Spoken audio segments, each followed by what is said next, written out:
Hello, weary traveller, come sit down, I welcome your companionship. Let us continue with the merry adventures of Robin Hood. Now, where were we? Ah, yes, here we go. How Little John lived at the sheriff's. Thus Little John entered into the sheriff's service, and found the life he led there easy enough, for the sheriff made him his right-hand man, and held him in great favour. He sat nigh the sheriff at meat, and he ran beside his horse when he went a-hunting, so that what with hunting and hawking a little, and eating rich dishes, and drinking good sack, and sleeping until late hours in the morning, he grew as fat as a stall-fed ox. Thus things floated easily along with the tide, until one day when the sheriff went a-hunting, there happened that which broke the smooth surface of things. This morning the sheriff and many of his men set forth to meet certain lords to go a-hunting. He looked all about him for his good man Reynold Greenleaf, but not finding him was vexed, for he wished to show Little John's skill to his noble friends. As for Little John, he lay abed, snoring lustily, till the sun was high in the heavens. At last he opened his eyes and looked about him, but did not move to arise.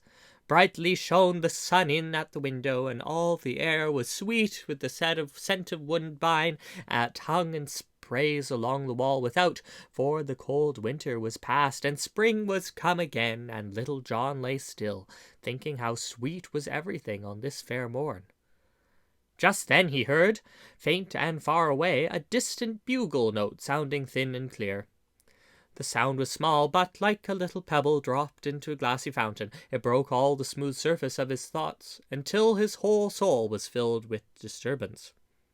His spirit seemed to awaken from its sluggishness, and his memory brought back to him all the merry greenwood life, how the birds were singing blithely there this bright morning, and how his loved companions and friends were feasting and making merry, or perhaps thinking of him with sober speech, for when he first entered the sheriff's service he did so in jest.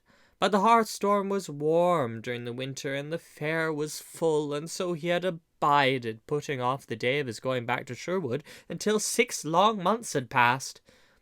But now he thought of his good master, and of Will Stutely, whom he loved better than any one in all the world, and of young David of Doncaster, whom he had trained so well in all manly sports, till there came over his heart a great and bitter longing for them all, so that his eyes filled with tears. Then he said aloud, "Here I grow fat like a stall-fed ox, and all my manliness departeth from me, while I have become sluggard and dolt. But I will arouse me, and go back to mine own dear friends once more, and never will I leave them again till life doth leave my lips." So saying, he leapt from bed, for he hated his sluggishness now. When he came downstairs, he saw the steward standing near the pantry door, a great fat man with a huge bundle of keys hanging at his girdle. Then Little John said, "Ho, Master Steward, a hungry man am I, for naught have I had for all this blessed morn, therefore give me to eat." Then the steward looked grimly at him, and rattled the keys on his girdle, for he hated Little John because he had found favour with the sheriff. "So, Master Reynold Greenleaf, thou art a hungered, art thou?" quoth he. "But, fair youth, if thou livest long enough, thou wilt find that he who getteth over much sleep for an idle head goeth with an empty stomach. For what saith the old saw, Master Greenleaf? Is it not, the late fowl findeth but it ill faring?" "Now, thou great purse of fat," cried Little John, "I ask thee not for a fool's wisdom, but for bread and meat. Who art thou that thou shouldst deny me to eat? By St. Dunstan, thou hadst best tell me where my breakfast is, if thou would save broken bones." "Thy breakfast, Mr. Fireblaze, is in the pantry," answered the steward. "Then fetch it thither," cried Little John, who waxed angry by this time. "Go thou and fetch it thine own self," quoth the steward. "Am I thy slave to fetch and carry for thee?" "I say, go thou, bring it to me." "I say, go thou, fetch it for thyself." "Ay, marry, that will I right quickly," quoth Little John in a rage, and so saying he strode to the pantry and tried to open the door, but found it locked, whereat the steward laughed and rattled his keys.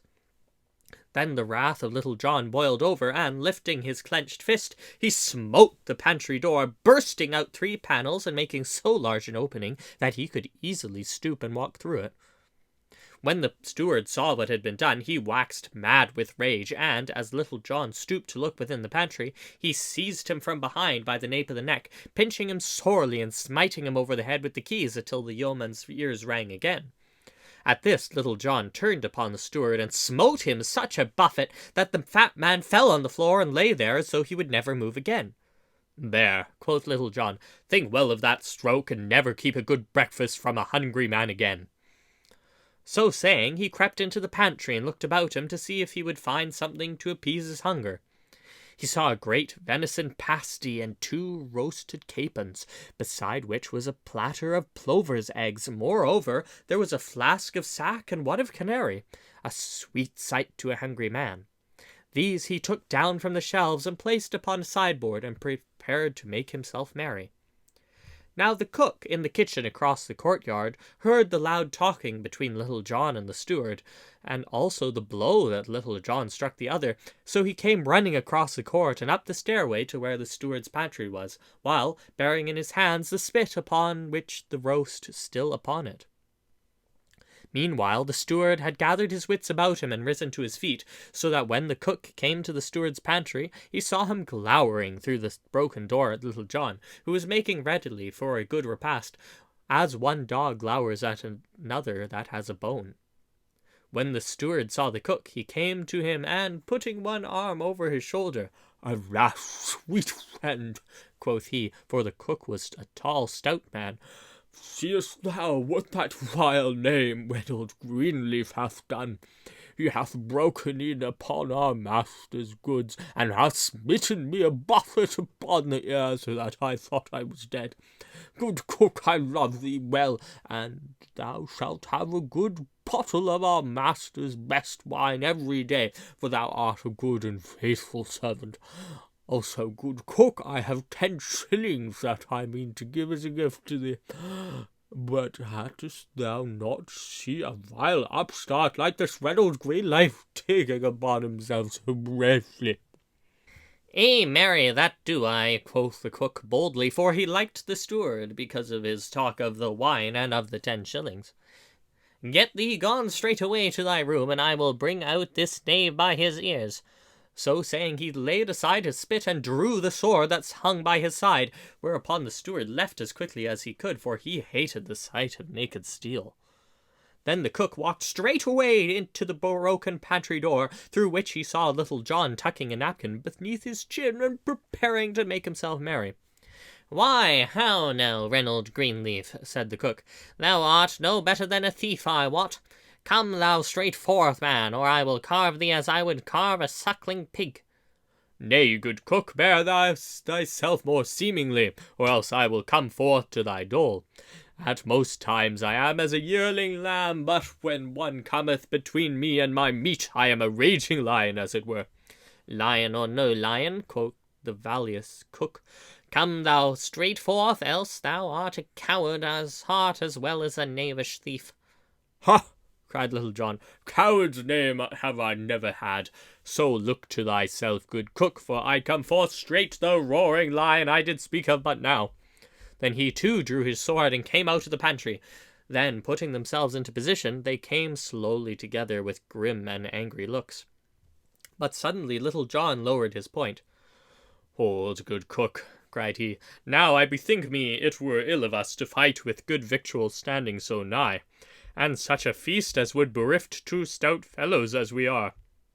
Marry, good friend, I think we should enjoy this fair feast ere we fight. What sayest thou, jolly cook?" At this speech the cook looked up and down, scratching his head in doubt, for he loved good feasting. At last he drew a long breath and said to Little John, "Well, good friend, I like thy plan right well. So, pretty boy, say I, let us feast with all my heart, for one of us may sup in paradise before nightfall." So each thrust his sword back into the scabbard and entered the pantry. Then, after they had seated themselves, Little John drew his dagger and thrust it into the pie. "A hungry man must be fed," quoth he, "so, sweet chuck, I help myself without leave." But the cook did not lag far behind, for straightway his hands were also deeply thrust within the godly pastry. After this neither of them spoke further, but used their teeth for better purpose. Though neither spoke, they looked at one another, each thinking within himself that he had never seen a more lusty fellow than the one across the board.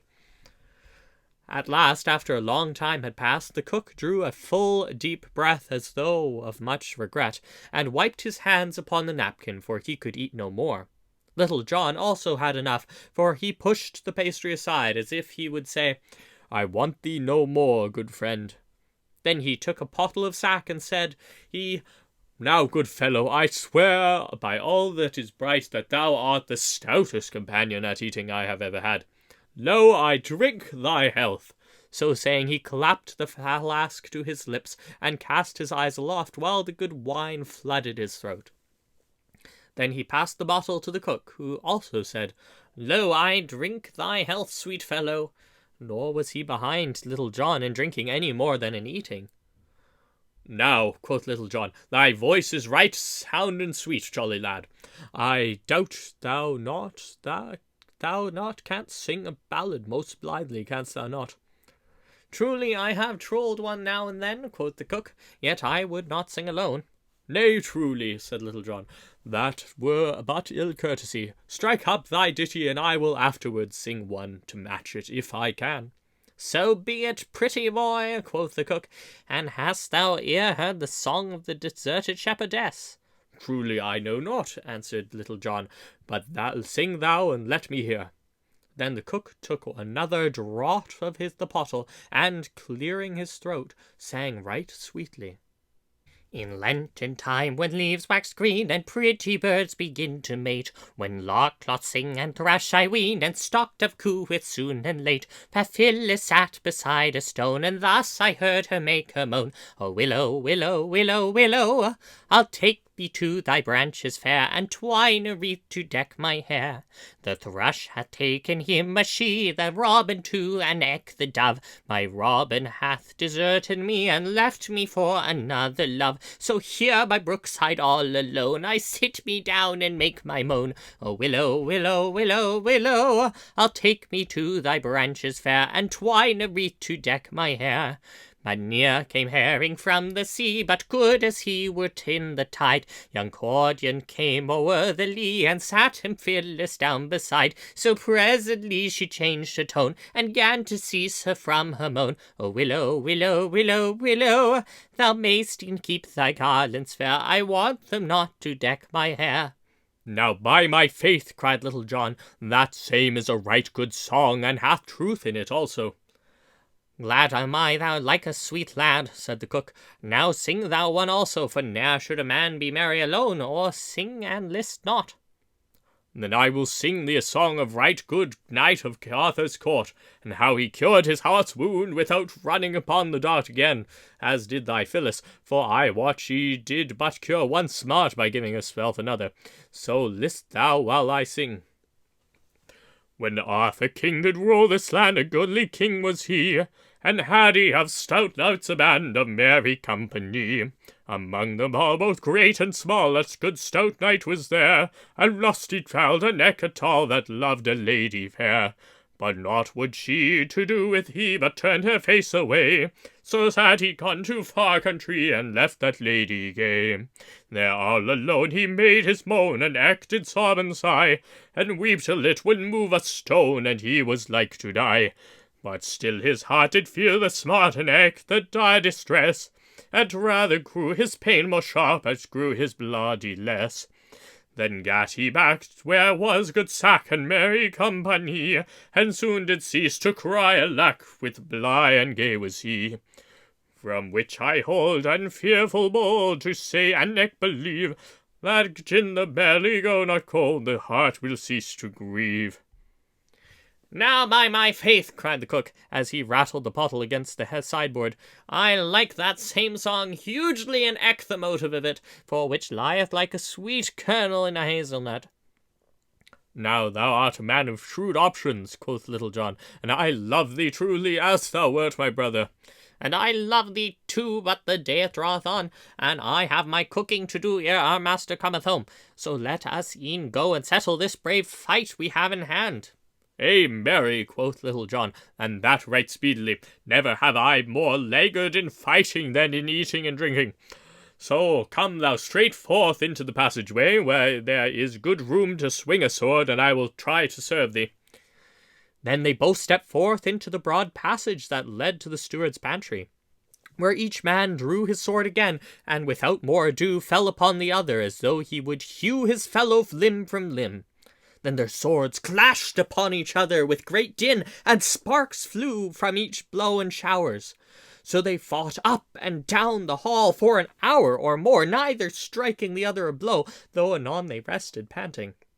Then, after getting their wind, as if they would go again more fiercely than ever, at last Little John cried aloud, Hold, good cook, whereupon he each rested upon his sword, panting. Now will I make my vow, quoth Little John. Thou art the very best swordsman that ever mine eyes beheld. Truly I had thought to carve thee ere now. And I had thought to do the same by thee, quoth the cook, but I have missed the mark somehow. Now I have been thinking within myself, quoth Little John, what we are fighting for, but albeit I do not rightly know. Why, no more do I, said the cook. I bear no love for that Percy steward, but I thought that we had engaged in a fight with one another, and that it must be done. Now, quoth Little John, it doth seem to me that thou art striving to cut one another's throats. It were better for us to become boon companions. What sayest thou, jolly cook? Wilt thou come to Sherwood Forest and join me with Robin Hood's band? Thou shalt live a merry life within the woodlands, and 70 good companions shalt thou have, one of whom is mine own self. Thou shalt have 3 suits of Lincoln green each year, and 40 marks in pay. Now thou art a man after mine own heart, cried the cook right heartily, and, as thou speakst to it, that is the very service for me. I will go with thee, and right gladly. Give me thy palm, sweet fellow, and I will be thine own companion from henceforth. What be thy name, lad? Men do call me Little John, good fellow. How? And art thou indeed Little John, and Robin Hood's own right-hand man? Many a time and oft I have heard of thee, but never did I hope to set eyes upon thee. And thou art indeed the famous Little John. And the cook seemed lost in amazement, and looked upon his companion with open eyes. I am Little John indeed, and I will bring to Robin Hood this day a right stout fellow to join his merry band. But ere we go, good friend, it seemeth to me to be a vast pity that, as we had so much of this sheriff's food, we should not also carry off some of his silver plate to Robin Hood, as a present from his worship. Ay, marry is it, said the cook, and so they began hunting about, and took as much silver as they could lay hands upon, clapping it into a bag, and when they had filled the sack, they set forth to Sherwood Forest. Plunging into the woods, they came at last to the greenwood tree, where they found Robin Hood and 70 of his merry men lying upon the fresh green grass. When Robin and his men saw who it was that came, they leapt to their feet. Now welcome, cried Robin Hood, now welcome, Little John, for long hath it been since we had heard from thee, though we all knew thou hadst joined the sheriff's service. And how hast thou fared all these long days? Right merrily have I lived in the Lord Sheriff's, answered Little John, and I have come straight thence. See, good master, I have brought thee his cook, and even his silver plate. Thereupon he told Robin Hood and his merry men that were there all that had befallen him since he had left them to go to the fair at Nottingham town. Then all shouted with laughter, except Robin Hood. He looked grave. Nay, Little John, said he, thou art a brave blade and a trusty fellow. I am glad that thou hast brought thyself back to us, and with such a good companion as the cook, whom we all welcome to Sherwood. But I like not so well that thou hast stolen the sheriff's plate like some paltry thief. The sheriff hath been punished by us, and hath lost 300 pounds, even as he sought to despoil another. But he hath done naught that we should steal his household plate from him. Though Little John was vexed at this, he strove to pass it off with a jest. Nay, good master, quoth he, if thou thinkest the sheriff gave us not the plate, I will fetch him, that he may tell us with his own lips he giveth to us all. So saying, he leapt to his feet and was gone before Robin could call him back. Little John ran for a full 5 miles till he came to where the Sheriff of Nottingham and a gay company were hunting near the forest.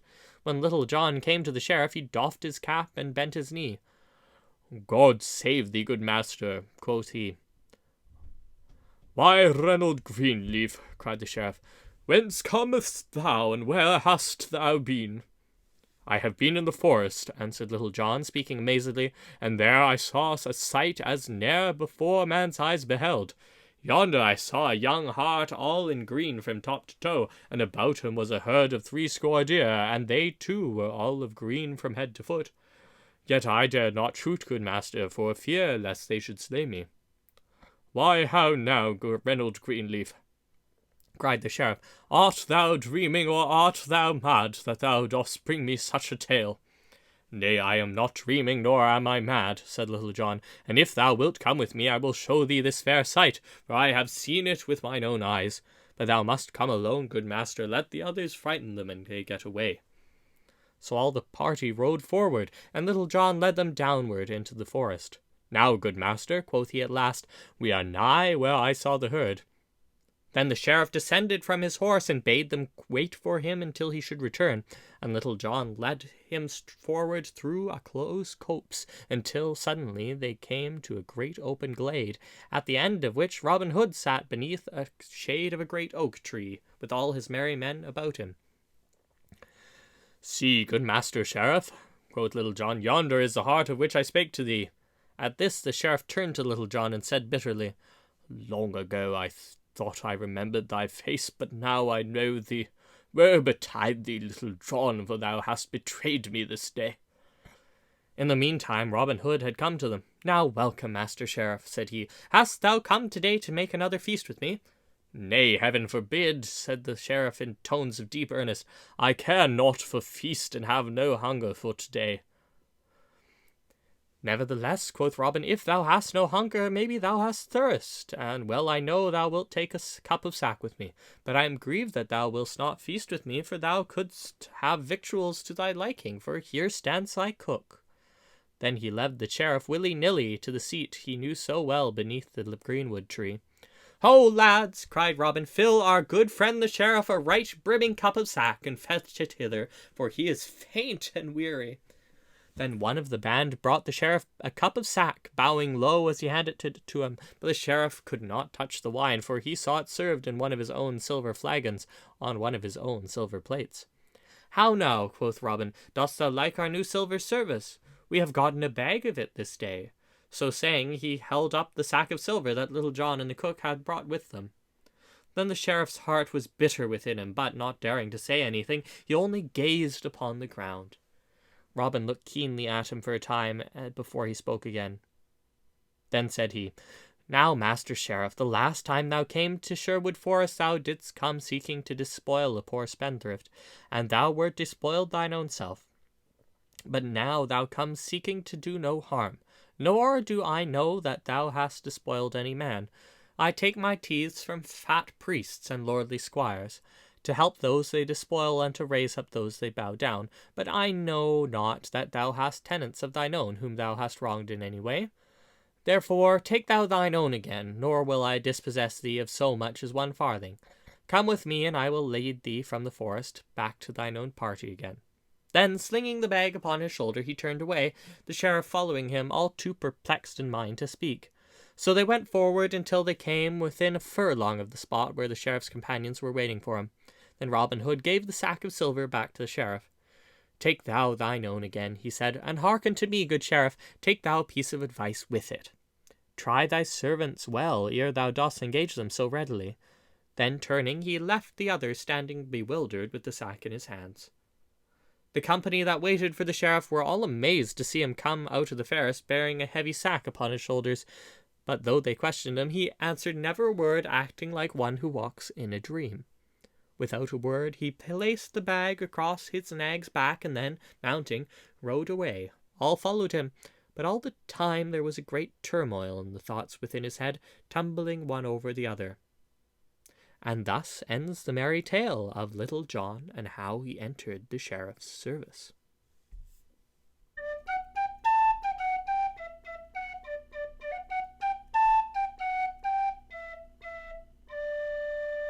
Alas, the time! I must away, but fear not, my dear friend, we shall return. I look forward to when we meet again to continue on our tale.